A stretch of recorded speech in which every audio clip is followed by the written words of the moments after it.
Welcome everybody to Forza Horizon 4, and today we're taking a look at the 2019 Bugatti Divo. Now this is a car that started production in 2018 with only 40 units being planned, and in basic terms it is a track-focused version of the Chiron. It gets its name after the French racing driver Albert Divo, who raced for Bugatti in the 1920s, winning the Targa Florio twice. And being a track-focused car, it has plenty of additions over the Chiron, while also having some eliminations as well to save weight. So there's quite a long list, so I'm going to run it off right now. So the car includes a redesigned exhaust system featuring quad exhaust pipes, a 1.8 meter wide fixed rear wing, which is 23% wider than the retractable rear wing on the Chiron. Has a NACA duct on the roof that channels air to the rear of the car on a central fin, which ultimately provides extra downforce to the rear wing.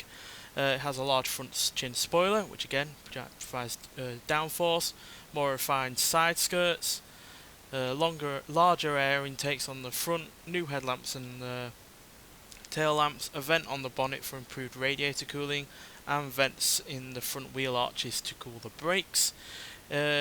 It also has Alcantara upholstery and carbon fibre trim to help save weight, and it also has stiffer springs and dampers to improve handling, carbon fibre wiper blades and intercooler shroud to again save weight, reduced sound insulation, a lighter sound system, and removal of the storage lockers that are usually in the doors and in the centre console, again helping to save weight.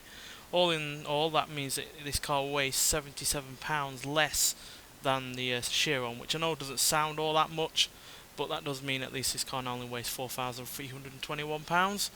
The reason it's probably not as dramatic of a weight change as all those eliminations might sound is because of the additions to the car.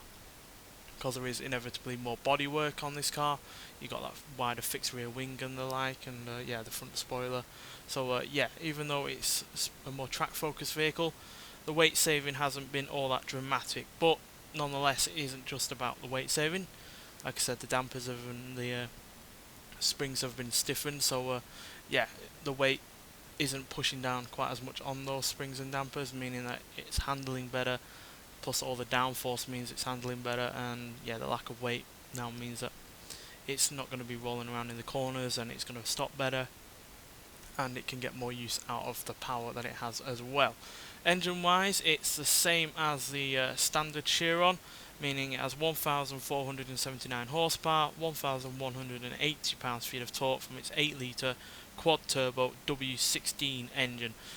But even though it hasn't had any extra power, the 77 pounds in weight reduction effectively means it is a little bit more quicker in terms of acceleration.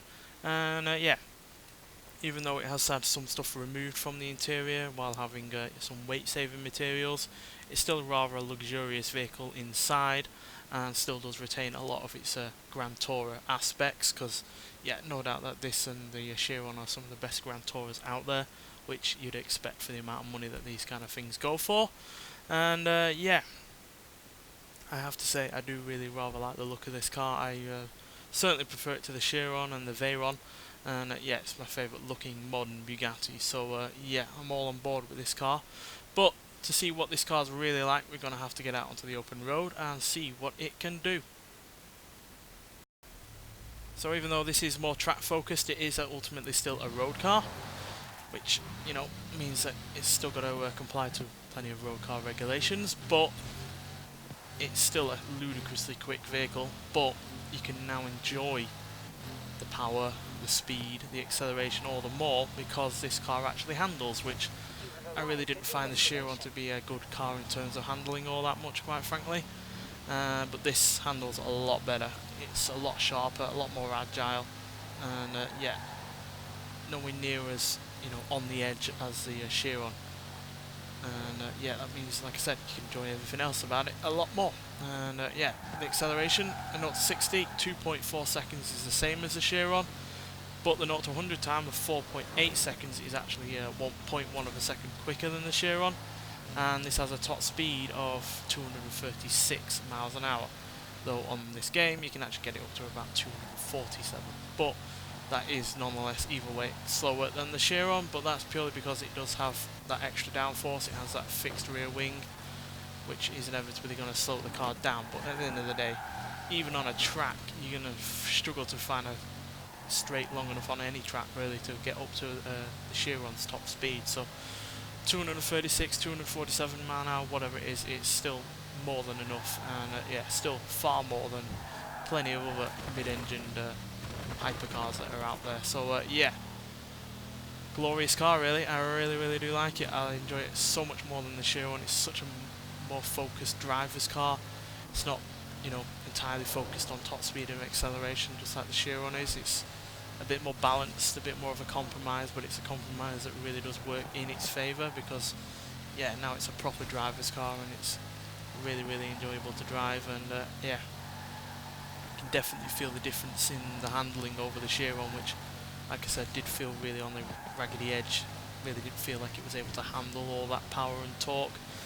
But with this, with the lack of weight, the extra downforce, and yeah, the improved suspension, while also having slightly different gearing, even though it does share the same 7-speed dual clutch gearbox, the gearing is slightly altered to match the difference in speed that it has. So yeah, you change into 6th gear a lot sooner than you would normally, and consequently 7th as well, but that's the only real difference outside of the speed really. So yeah, cracking vehicle.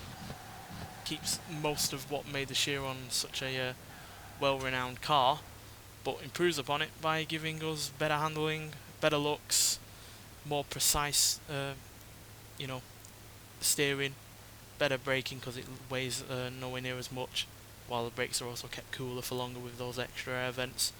And yeah, it's just a better driver's car in general, and at the end of the day it still retains its GT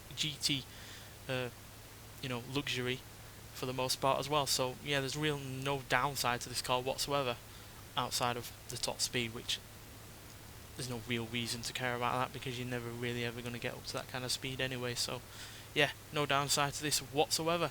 Love it, and yeah, really glad that it's part of the festival playlist that is for the current week, which yeah, I've been enjoying a fair old amount, and yeah, it's well worth getting your hands on this car, especially if you're into your 200 plus mile an hour hypercars. But just as purely as a driver's car, this is a superb vehicle.